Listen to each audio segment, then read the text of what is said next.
ನೂತನ ರಾಷ್ಟ್ರೀಯ ಪದಾಧಿಕಾರಿಗಳ ನೇಮಕದ ಬೆನ್ನಲ್ಲೇ ಕೇಂದ್ರ ಸಚಿವ ಸಂಪುಟ ಪುನರ್ರಚನೆಗೆ ಬಿಜೆಪಿ ವಲಯದಲ್ಲಿ ಭರ್ಜರಿ ಸಿದ್ಧತೆ ನಡೆದಿರುವುದು ಈಗ ತೀವ್ರ ಕುತೂಹಲವನ್ನ ಮೂಡಿಸಿದೆ.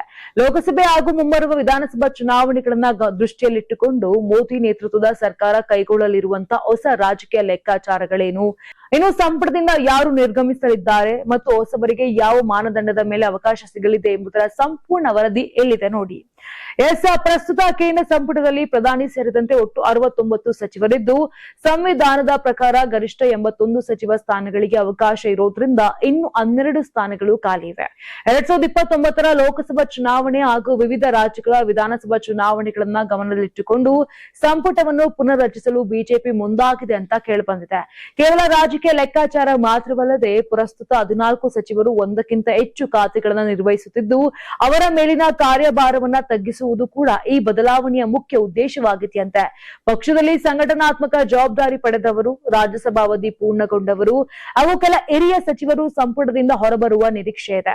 ಈಗಾಗಲೇ ಪತ್ರಿಕೆ ಸೋರಿಕೆ ಹಾಗೂ ಇತರೆ ಕಾರಣಗಳಿಂದ ಧರ್ಮೇಂದ್ರ ಪ್ರಧಾನ್ ರಾಜೀನಾಮೆಯನ್ನ ಕೊಟ್ಟಿದ್ರು. ಜಿನು ಜಾರ್ಜ್ ಕುರಿಯನ್ ಹಾಗೂ ರವನೀತ್ ಸಿಂಗ್ ಅವರ ರಾಜ್ಯಸಭಾ ಅವಧಿ ಪೂರ್ಣಗೊಂಡಿದೆ.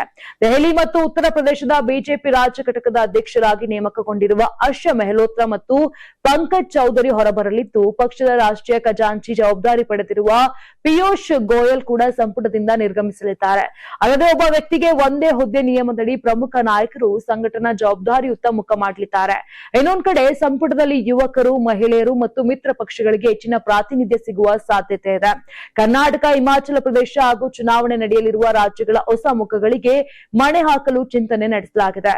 ಇದರೊಂದಿಗೆ ಎನ್ಡಿಎ ಮೈತ್ರಿಕೂಟದೊಂದಿಗೆ ಗುರುತಿಸಿಕೊಳ್ಳಲು ಅಥವಾ ಸೇರ್ಪಡೆಗೊಳ್ಳಲು ಮುಂದಾಗಿರುವ ಡಿಎಂಕೆ, ಎನ್ಸಿಪಿ ಹಾಗೂ ಅಕಾಲಿ ದಳದ ಪ್ರಮುಖ ನಾಯಕರಿಗೂ ಸಂಪುಟದಲ್ಲಿ ಮಂತ್ರಿ ಸ್ಥಾನ ಸಿಗುವ ಸಾಧ್ಯತೆಯನ್ನ ಸಹ ರಾಜಕೀಯ ವಿಶ್ಲೇಷಕರು ತಳ್ಳಿ ಹಾಕಿಲ್ಲ. ಇನ್ನು ಮೋದಿ 3.0 ಸರ್ಕಾರದ ಈ ಸಂಪುಟ ಪುನರ್ರಚನೆಯು ಕೇವಲ ಆಡಳಿತಾತ್ಮಕ ಸುಧಾರಣೆಯಷ್ಟೇ ಅಲ್ಲದೆ ಮುಂಬರುವ ಚುನಾವಣಾ ರಣತಂತ್ರದ ಪ್ರಮುಖ ಭಾಗವಾಗಿದ್ದು, ಕಾರ್ಯಕ್ಷಮತೆ ಹಾಗೂ ಪ್ರಾದೇಶಿಕ ಸಮತೋಲನದ ಆಧಾರದ ಮೇಲೆ ಕೇಂದ್ರ ಸಂಪುಟದಲ್ಲಿ ದೊಡ್ಡ ಮಟ್ಟದ ಸರ್ಜರಿ ನಡೆಯುವುದು ಸದ್ಯ ಖಚಿತಗೊಂಡಿದೆ ಅಂತ ಹೇಳಬಹುದು.